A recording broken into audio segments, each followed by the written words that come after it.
आश्रय में नहीं था, सिर्फ अपने शिव के दया के आश्रय में था, क्योंकि वो समझ चुके थे कि मुझको नहीं पता है कि शिव प्रसाद कैसे खाते हैं।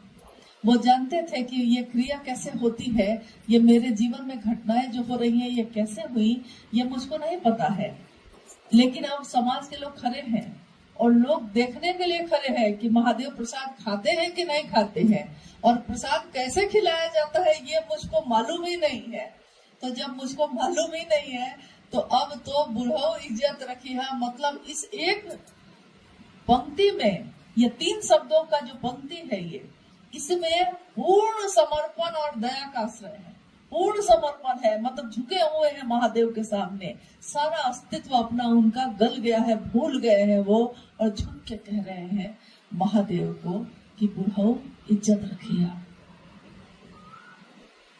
और जब ऐसी दशा में शिष्य जाता है तो गुरु उसकी इज्जत को रखते हैं। इज्जत कैसा रखा उन्होंने? बिजली चली गई, सारी दुनिया के लोग खड़े हैं, बिजली चली गई, दरवाजे बंद हैं, दरवाजे खुलते हैं, और थाली जो इधर रखी थी उधर है, 15 रसगुल्ले गायब हैं, बाकी ब्लेड से कटे हुए जैसे लग रहे हैं। सारे लोगों के आंखों के सामने ये घटना जब हुई है तो लोगों ने विश्वास किया कि इसमें तो कोई बात है। तब यानी ये जो कह रहे हैं कि शिव को गुरु बनाने की का संदेश दे रहे हैं, इसमें ताकत है, ऊर्जा है, तो लोगों को विश्वास हुआ। तो उस समय काम प्रारंभ होना था, तो चमत्कारी घटनाएं होती चली गई, क्योंकि लोगों को विश्वास दिलाना था। चमत्कार को नमस्कार करती है ये दुनिया, तो चमत्कार ही दिखाया महादेव ने। लेकिन बाद में धीरे धीरे साहब का मन भी ये समझ गया, और साहब के सानिध्य में आने वाले शिव शिष्यों का मन भी समझ गया कि चमत्कार से कुछ भी होता नहीं है, कुछ भी हासिल नहीं होता। चमत्कार हो ही जाएगा तो क्या हो जाएगा? कोई पानी पे चलने लगेगा तो क्या मिल जाएगा दुनिया को? कोई हवा में उड़ने लगेगा, दुनिया को क्या हासिल होगा? कोई मिट्टी के नीचे 2 महीने रह जाएगा, दुनिया को क्या हासिल होगा? साहब ने कहा कि अरे ये सब तो उस योनि में जाके तुम सीख सकते थे, तुमने इसके लिए इंसान की योनि क्यों चुनी? इंसान बन के जब ये सीखना था, ये सब तो मछली बन के सीख लेते ना पानी में कैसे तैरा जाता है, मेढक बन के सीख लेते कि मिट्टी के नीचे कैसे रहा जाता है, चिड़िया बन के सीख लेते कि उड़ा कैसे जाता है। तो इंसान बन के क्या पाया तुमने? तो इंसान बन के हमने पाया कि हम महादेव से मिल सकते हैं, महादेव हो सकते हैं। साहब का ये एहसान हमारे वरिष्ठ गुरु भ्राता के प्रति हमारा आपका हृदय जितना भी कृतज्ञ हो कम है। तेरे एहसान का बदला चुकाया जा नहीं सकता। प्यार इतना दिया तूने, उसको भुलाया जा नहीं सकता। उस प्यार को हम भुला नहीं सकते, उस एहसान को उतार नहीं सकते। कर्जा किसी से लिया है तो उतार दीजिएगा, लेकिन एहसान को नहीं उतार सकते। इसीलिए कहते हैं लोग कि माँ के दूध का कर्ज नहीं उतारा जा सकता। माँ के दूध का जो एहसान है वो बच्चा इस जीवन में नहीं उतार पाता। तो हमारा आपका जन्म जो इस धरती पे हुआ, अध्यात्म की धरती पे, इस धरती पे हमको जन्म देने वाले हैं साहब, पोषित करने वाली है माँ नीलमानंद, और उन दोनों के प्रेम का, उनके द्वारा दिए हुए इस ज्ञान के दान का एहसान हम इस जीवन क्या किसी भी जीवन में नहीं उतार सकते। अब आप लोग जो आए हैं विभिन्न जगहों से हैं, आप लोग कुछ कहना चाहते हैं तो कहिए। कोई बात अगर आपके मन में है तो,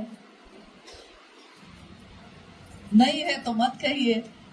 प्रेम मौन होता है गुस्सा में आदमी चीखता है, और जब प्रेम होता है तो चुप हो जाता है।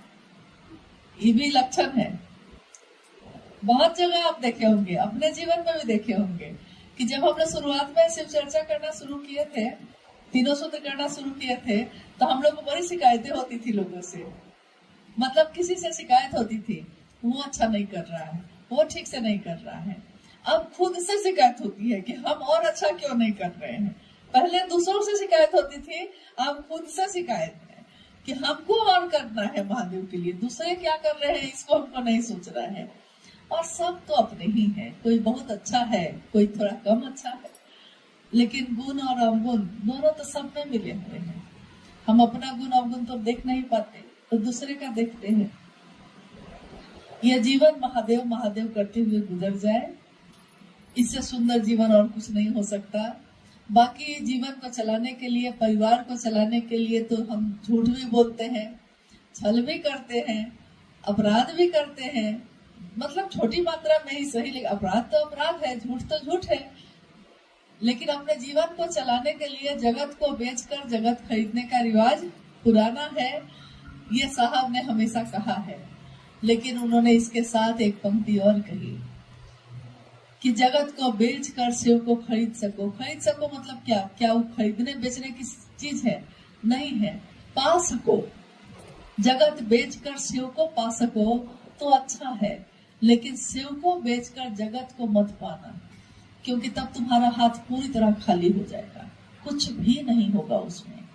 जिस दिल में शिव रहते हैं उस दिल में नफरत ईर्ष्या कहाँ रहती है।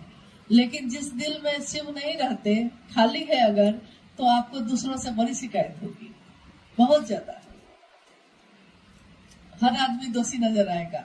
आज जो मेरी दुर्दशा है इसके लिए आप दोषी हैं लेकिन कोई अपने से दुखी नहीं है। आज तक किसी से आपने सुना है ये कि कोई कहता हो कि हम, एक कहानी मैंने पढ़ी थी बहुत पहले कि एक साधु के पास एक शिष्य उनका गया और कहा उसने कि मैं जानना चाहता हूँ कि सबसे सुखी कौन है। तो उस साधु ने कहा कि देखो, इंसान के शरीर में आने पे मतलब सुख और दुख दोनों आएगा, कुछ ज्यादा आएगा कुछ कम आएगा, लेकिन आएगा। लेकिन तब भी वो जिद करता रहा, कोई तो होगा। साधु ने कहा अच्छा तुम बताओ, इस गांव में कौन आदमी तुमको लगता है कि सुखी होगा? तो उसने कहा कि जिसका सबसे बड़ा घर है, 4 गाड़ी बाहर लगी हुई है, मुझको लगता है कि वो बहुत सुखी होगा। तो साधु बाबा ने कहा कि तो जाओ उससे पूछ के आओ, क्या वो सबसे ज्यादा सुखी है? तो गया वो और उसने पूछा कि भाई आपसे मुझको एक बड़ी जरूरी चीज पूछनी है कि आपके पास कोई ऐसी चीज नहीं है जो दुनिया में सुख दे, सब कुछ है आपके पास, तो आप तो सुखी है ना? तो उस व्यक्ति ने कहा कि क्या बात करते हो, इस गांव में मैं सबसे बड़ा हूँ, लेकिन मैं दूसरे गांव में गया तो मैंने देखा कि उसका घर मुझसे भी बड़ा था, उसके पास 1 गाड़ी ज्यादा थी मुझसे, तो मैं तब से दुखी हूँ कि उससे कम है मेरे पास। अब बेचारा निराश होकर चला आया। फिर साधु ने कहा कि अब बताओ दूसरा कौन नजर आ रहा है सुखी है? उसने कहा कि जिसके पास सबसे ज्यादा खेत है वो तो सुखी होगा जरूर, जाओ उससे भी पूछ लो। उसने कहा कि मैं क्या कहूँ, भाई से